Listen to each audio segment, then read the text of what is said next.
have the lovely pleasure of being in the presence of Vanessa Williams, my friend and talent.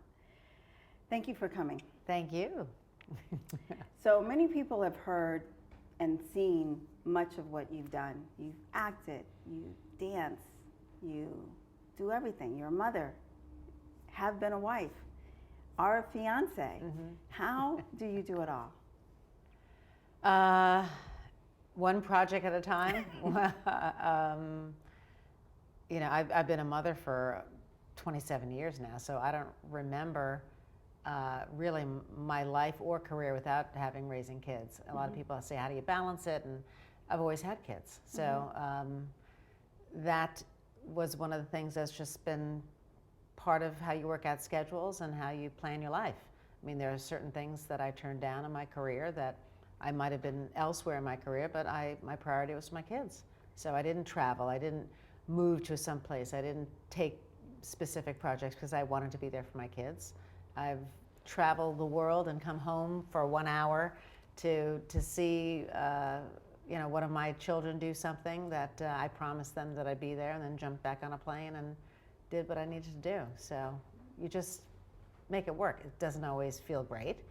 It doesn't mean that you don't feel like you're letting somebody down. You absorb all the guilt and frustration, but that's one of the feelings that you get when you're a mom. That's very true. Do you have an example of one of those times?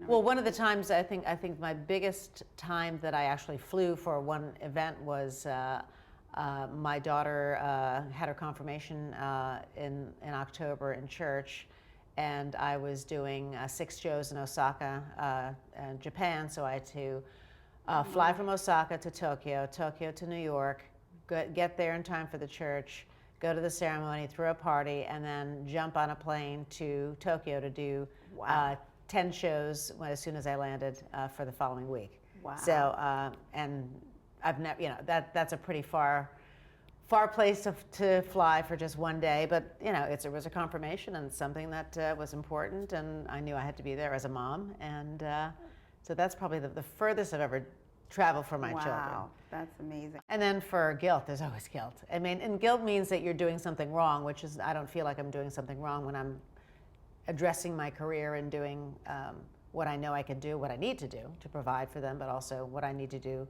for my own creativity and my career. So when you feel that guilt, as many working mothers do, what do you tell yourself in the quiet moments? Well, I think, what do I tell them? I feel like, oh, I wish I didn't have to do this. I wish I could be home for them. And then once I get to where I'm supposed to be, I realize my calling. When I see 1,000 people waiting in their seats for me to perform and sing Save the Best for Last, and they're singing along to it, and they're saying, this was my wedding song, this was my prom song, and I can see the delight that I give when I'm doing what I'm meant to do, then I say, okay.